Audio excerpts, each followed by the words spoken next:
දාවිද්ගේ පුතා අබිසලෝම් දාවිද්ට විරුද්ධව කැරලි ගහද්දී රාජ්‍ය ලබා ගන්න.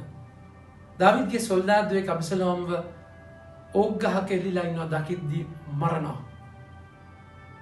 මරලා දාවිද්ට පණිවිඩය කියද්දී දාවිද්ට පුදුම දුකක් හිතෙන්නේ. දාවිද් ගොඩාක් කනගාටු වෙනවා. දෙවියන් වහන්සේගේ එකම පුතා ඔබගේ මගේ පාපය වෙනුවෙන් මැරෙන්න මැරෙද්දී උන්වහන්සේ කොච්චර දුක හිතෙන්නට ඇද්ද? අද අපි දකින්නේ පියදරු සම්බන්ධතා ගොඩක ලස්සන කතන්දරයක් මෙනෙහි කිරීම තුළ.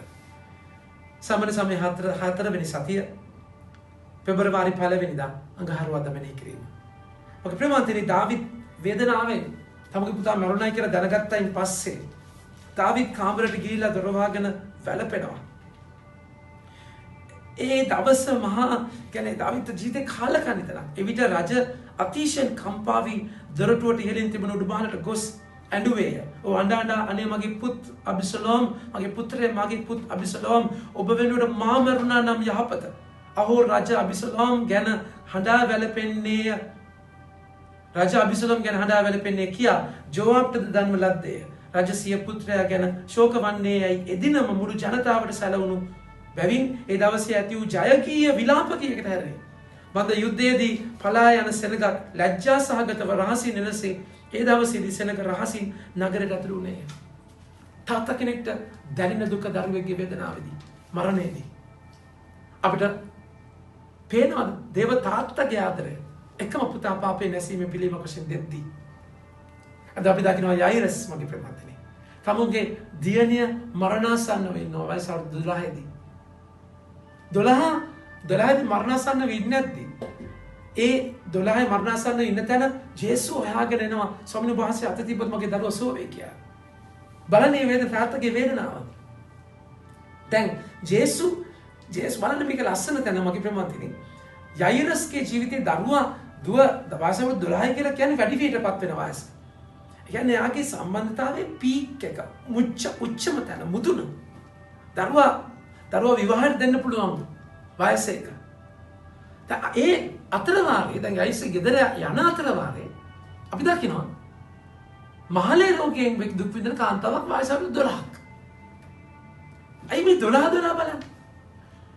යයිරස්ගේ දරුවා ඉපදිච්ච අවුරුද්දේ දැන් ජේසුව මේ වෙලාවේ හම්බ වෙද්දී යයිරස්ගේ දරුවා දුව මැරෙද්දී 12යි.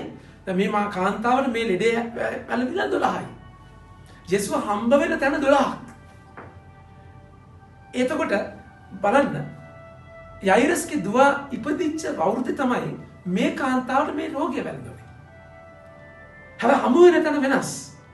හමු වෙන තැන එකයි. නමුත් යන විදිය වෙනස්. යයිරස්ගේ ජීවිතේ මේ දරුවා හම්බ වෙලා ගොඩනැගිලා හැදිලා ටික මුතුනටදී හෙන්න ගහනවා වගේ දරුවා මැරෙන්න යනවා.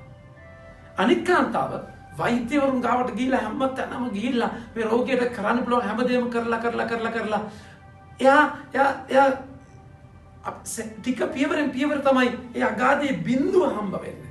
යාගේ ජීවිතේ බිඳුවට යනකොට යයිරස්ගේ මුදුරින් දැන් එකපාර බිඳුවේ ඒ බිඳුවේදී එයාට ජේසුව හම්බ වෙන්නේ.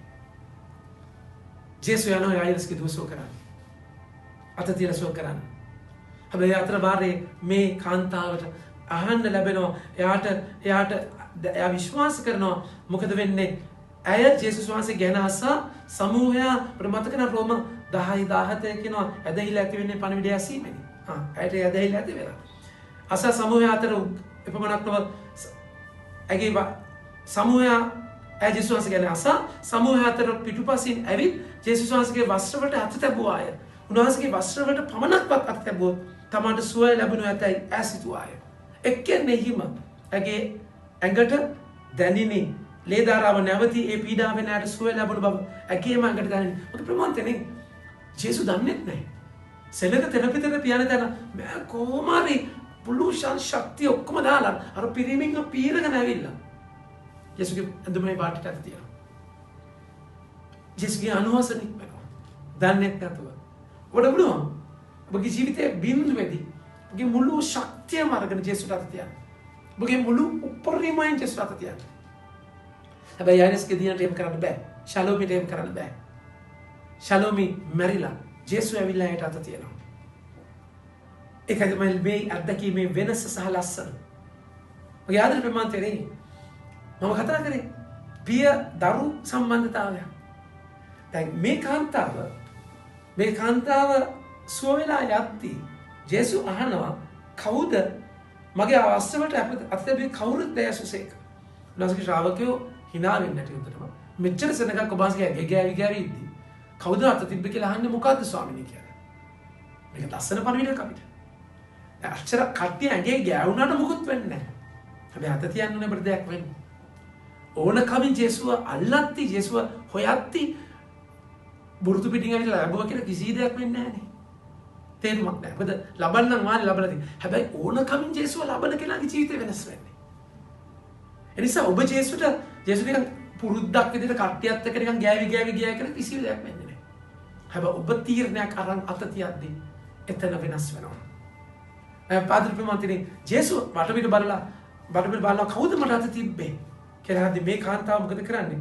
ඒ ස්ත්‍රිය සිදු දේ දැක බිය වී වෙවුල ආවොත් උන්වහන්සේ ඉදිරියේ වැඳ වැටි මුළු ඇත්ත උන්වහන්සේට කියවායි.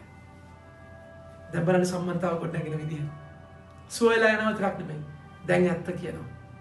ඇත්ත කියද්දි ජේසුස් මොකද කරන්නේ? උන්වහන්සේ කතා කරමින් දුවේ ඔබේ අදහිල්ල ඔබ සුවපත් කළේය ශාන්ත සිතින් යන්න. ප්‍රාතිහාරයට එහා ගිය සම්බන්ධයක්. ජේසුස් තාත්තා කෙනෙක් කතා කරනවා වගේ දුවේ කියලා කතා කරන්නේ. ඒකාන්තාවක්. හැබැයි ජේසුස් දුවේ කියලා කියන්නේ. ඒ සම්බන්ධතාවයට එන්නේ අර අරගලේ පියවරත් එක්ක ජීවිතය ඇත්ත දුන්නාම නිකන් සුවය විතරක් අරගෙන යන ATM සම්බන්ධතාවයක් නෙමෙයි. දරුකමක අත්දැකීම. පියපුතු සම්බන්ධය, පිය දුව සම්බන්ධතාවයක්. අර සුවිශේෂ පුරාවටම යන්නේ ඒක. පළවෙනි කීමෙත් එක්කම තාත්තා දරුවා සම්බන්ධතාවය. ඒ ශාන්ත සිතින් යනවා. හැබැයි ඇයට මම ආදර කරපන් තේරෙන්නේ ඊට පස්සේ ජේසුස් යයිරස්ගේ ගෙදර යද්දී මිනිස්සු මරලා තොන් දෙනවා අඬනවා කෑ ගහනවා ජේසුස් අහනවා ඇයි මේ? ඇයි මැරිලා නැහැ නේද? දැන් මිනිස්සුන්ට මරණය වගේ මහලොකු අත්දැකීම් මහලොකු ප්‍රශ්න උන්වහන්සේට නින්දක් වගේ කූද්දලා ආහාර ගන්න දෙන පොඩි අත්දැකීමක් විතරයි. අපි නිකන් දඟලලා මැරෙන්න හදන්න අවශ්‍ය නැහැ. උන්වහන්සේ කරන්න ඕන දේ කරනවා. ජේසුස් ඉන්නවා නම් එතන. ඇවිල්ලා මොකද උන්වහන්සේ ලස්සන දෙයක් කරනවා. ඒ අඬන මොරදෙන ඔක්කොම උන්වහන්සේට hina වෙනවා. උන්වහන්සේට hina වෙනවා මේ අය නිදි කියලා කියද්දි උන්වහන්සේ පේදුරු ජාකබ් ඔහුගේ සහෝදරයෝ ජොහාන් දැර අන් කිසිවෙක් තමන් සමග ගෙන ගියේ නැත. ධර්මශාලාව නායකයා නිවසට පැමිණියෝය. ඒකට උන්වහන්සේ කලබලයක්ද විලාපයක්ද ලතුරි නගන්නාන්ගේ දැක ගෙට පිවිස කලබල වන්නේ විලාප කියන්නේ මන්ද දැරිය මැරියේ නැත. ඈ නිදන්නේ අයට කීය. එහෙත් ඔහු සියල්ලන් එවිට උන්වහන්සේට සරදම් කළා. ජේසුස් විහිළු කරනවා. ආදර ප්‍රමාණදී ප්‍රාතිහාර්ය අත්දකින්න බෑ ඔය කට්ටියත් එක්ක ඕනේ. ජේසුස් සියලුම දේවල් ගෙදරින් එළියට ගෝලේ තුන් දෙනා දෙමෝපියෝ විතරයි යන්නේ එතනට. ජේසුස් දැරියට අත තියලා. ඇය අතින් අල්ලා තලිතා කුමි ඇරවදාලසක දැරිය නැගිටින්න. ගියාද ප්‍රමාණදී මාළේරෝ ගිය ඒ දුව ජේසුට අත තියද්දී. ජේසුස් යයිරස්ගේ දුව ශලෝමිට අත තියනවා. ඒක ඔබගේ මගේ ජීවිතයක් දැකීම් දෙකක්. උන්වහන්සේ අර ලේ ගලන මාළේ රෝගියාව ලේ නතර කරනවා. නතර කරන්නේ කොහොමද? රතුලේ කුරුසේ ජේසුගේ ලේ ගලලා අත්දැකීමකට පෙරලනවා. සුද්ධාත්ම බැඳීමකට පෙරලනවා. යයිරස්ගේ දුව ශලෝමි ජේසුස් ඒ මරණය කුරුසේ මරණය දරාගෙන ඇයට ජීවනය දෙනවා. ඒකයි උන්වහන්සේගේ ගැලවීමේ සුභාරංචියේ මහිමය. ඔබගේ ජීවිතේ උන්වහන්සේට බැරිම තැන උන්වහන්සේට මත තියන්න. ඔබට කරගන්න කිසි දෙයක් නැති තැන උන්වහන්සේ මට අත තියෙන බව විශ්වාස කරන්න වචනය ඔබට ආරාධනා කරනවා. ආමෙන්. ජේසුස්